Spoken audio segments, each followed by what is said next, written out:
Welcome, नमस्कार, स्वागतम। Doctor Anil Saini ji आज हमारे बीच हैं।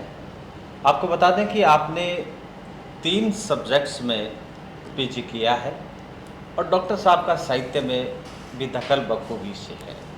आपकी बहुत सारी किताबें प्रकाशित हुई हैं। मधुशाला प्रकाशन से इनकी किताबें प्रकाशित हुई हैं। एक किताब तो मेरे पास है, गुफ्तगू। आपका टाइटल किताब का बहुत शानदार दिया है। थैंक यू, धन्यवाद। अनिल सैनी यात्री आप तखल्लुस लगाते हैं, यानी टैगलाइन मेरी यात्री के नाम से लिखता हूँ मैं।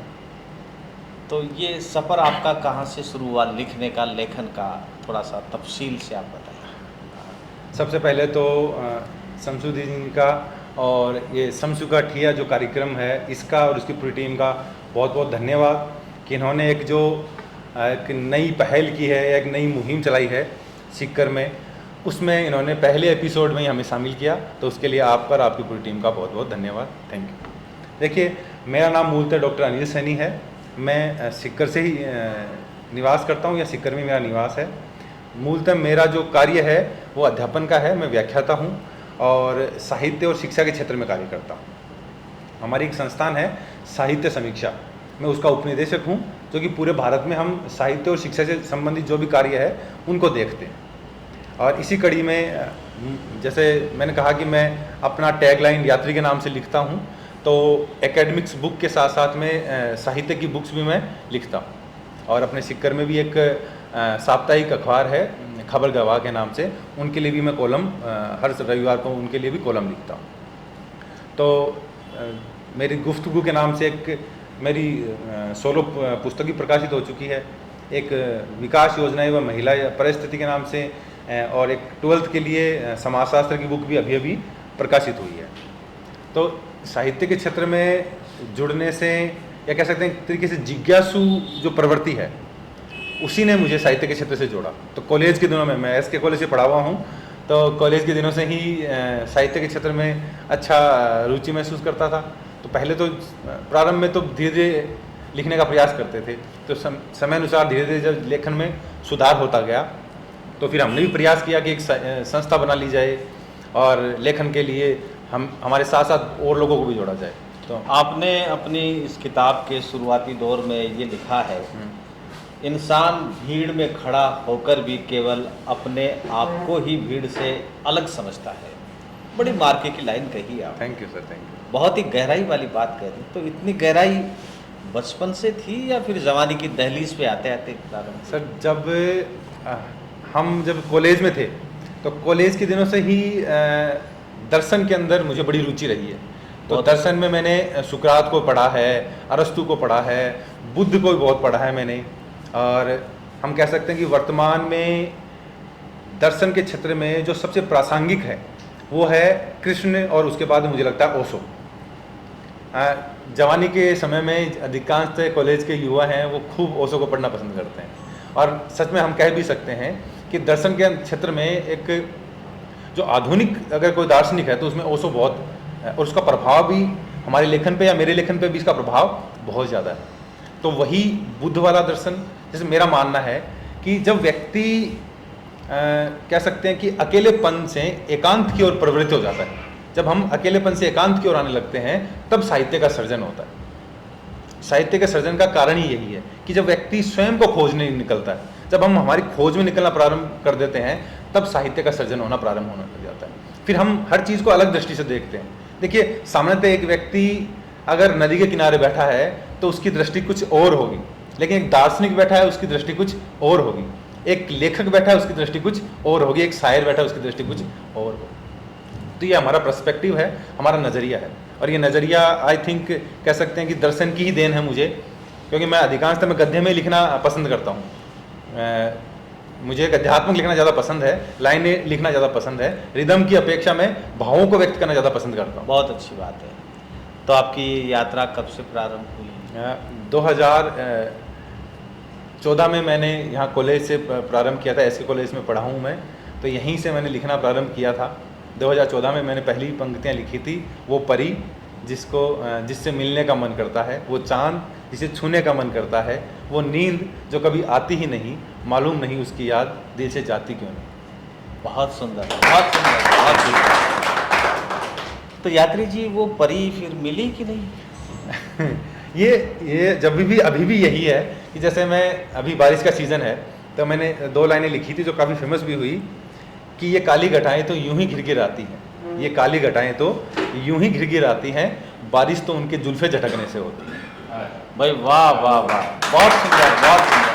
तो हमारे जो मित्र हैं वो भी हमें कह देते हैं ये बात। आप अपने मित्रों का जिक्र कर सकते हैं क्योंकि ये खुला प्रोग्राम है, खुले मंच का प्रोग्राम है, यहाँ पर कोई डिप्लोमेसी नहीं है, यहाँ पर मन के उद्गार है, वो सब हम एक दूसरे के साथ वैसे बांट सकते हैं। तो आप जिक्र करें ताकि वो अपने प्रोग्राम को कम से कम शेयर करें, लोगों तक जाए। हमारे एक मित्र हैं डॉक्टर नवीन जी सैनी हैं जी, डेंटिस्ट हैं अपने यहाँ सिक्कर में ही। अच्छा, वो अपने जेडी सैनी साहब के पुत्र? हाँ नहीं, उनके फादर तो मेडिकल लाइन से ही हैं। अच्छा, लेकिन वो बसंत बिहार में है, जेडी सैनी जी के पास में ही है उनका मकान। तो वो भी हमारे अच्छे मित्र हैं, वो भी इस बात के लिए बड़ा मुझे प्रोत्साहित भी करते हैं लिखने के लिए। और एक हमारे मित्र हैं अंगद जी तिवारी, जो सिक्कर के जाने माने वकील हैं, अधिवक्ता हैं, अच्छी उनकी पहुँच है। तो ऐसे बहुत सारे हमारे मित्र हैं जिनकी वजह से हमें प्रोत्साहन भी मिलता है और वो उसी चीज़ के लिए छेड़ते भी हैं। अच्छा, कॉलेज के जो आपके मित्र हैं उनके क्या क्या नाम हैं? हम कॉलेज में ज़्यादातर हम डॉक्टर नवीन सैनी हैं, अंगद जी हैं, या एक महेश रेडियो सेंटर से योगेश जी हैं, कुछ लोग अभी करीब हमारे साथ के जो लोग हैं सारे बाहर रहे हुए हैं। मूलतः हमारा जो बेस है वो आदर्श विद्या मंदिर का बेस रहा हुआ है जी। हम सिक्कर की जो सामने रोड पर आदर्श विद्या मंदिर है उस बेस से निकले हुए हैं। तो करीब सभी अभी तो बाहर रह रहे हैं, लेकिन जैसे अभी बीकानेर एक दोस्त हमारे डॉक्टर अरविंद जी सैनी हैं, वो हैं। तो ऐसे काफ़ी लोग हैं, लेकिन शिक्षा और साहित्य के क्षेत्र में केवल मैं ही हूँ, बाकी के सभी अन्य फील्ड में हैं, या तो इंजीनियरिंग की फील्ड में है या मेडिकल की फील्ड में। अच्छा, साहित्य के फील्ड में जैसे आपका दाखिला हुआ तो आपकी जैसे सोच भी विस्तृत हुई और आप सर्वभवन्तु सुखिनः के सिद्धांत की भी पालना करने लगे। जब ओशो का जिक्र आपने छेड़ा तो निसंदेह ही आपका कैनवास बहुत बड़ा है।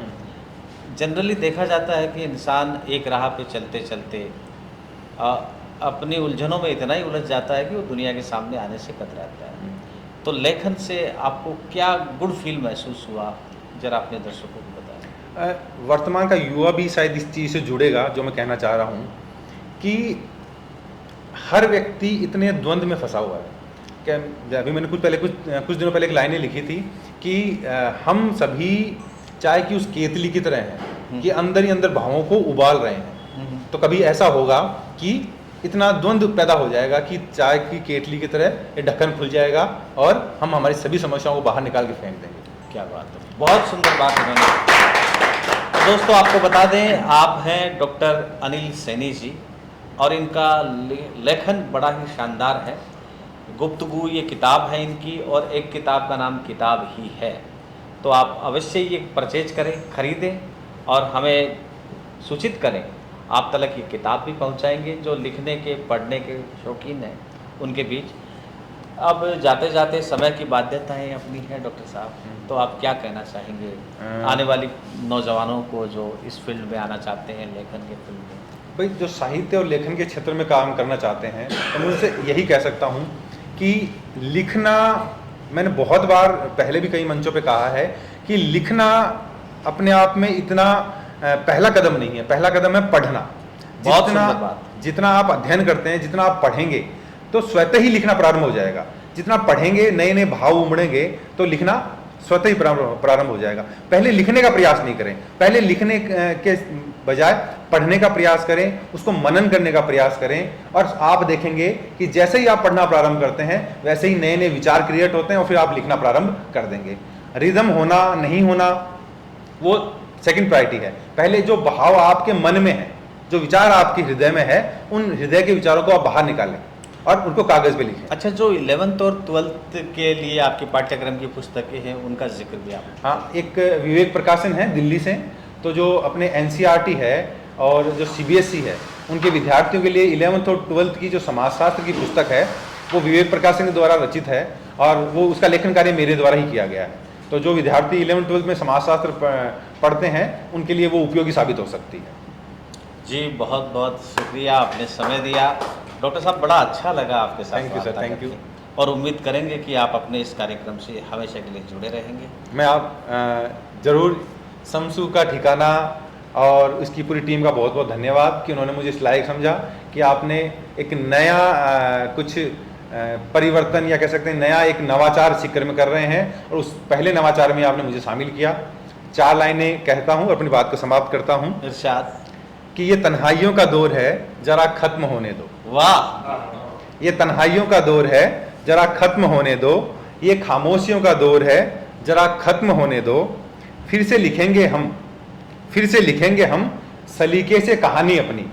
फिर से लिखेंगे हम सलीके से कहानी अपनी। ये बर्बादियों का दौर है, जरा खत्म होने दो। क्या बात है, बहुत सुंदर, बहुत ही अच्छी बात कही इन्होंने, बहुत ही प्यारी बात कही। लेकिन साथ साथ इन्होंने जो पंक्तियाँ कही उसके लिए यही बातें ये समझे, हम समझे, सब समझे कि किसने कहा कि जुदाई होगी, ये खबर किसी गैर ने उड़ाई होगी। बहुत प्यार से रखेंगे हम आपको अपने दिल में, बहुत प्यार से आखिर इतने दिन में कुछ तो जगह बनाई होगी। बहुत जी बहुत बहुत धन्यवाद, बहुत शुक्रिया आपने समय दिया। थैंक यू, धन्यवाद।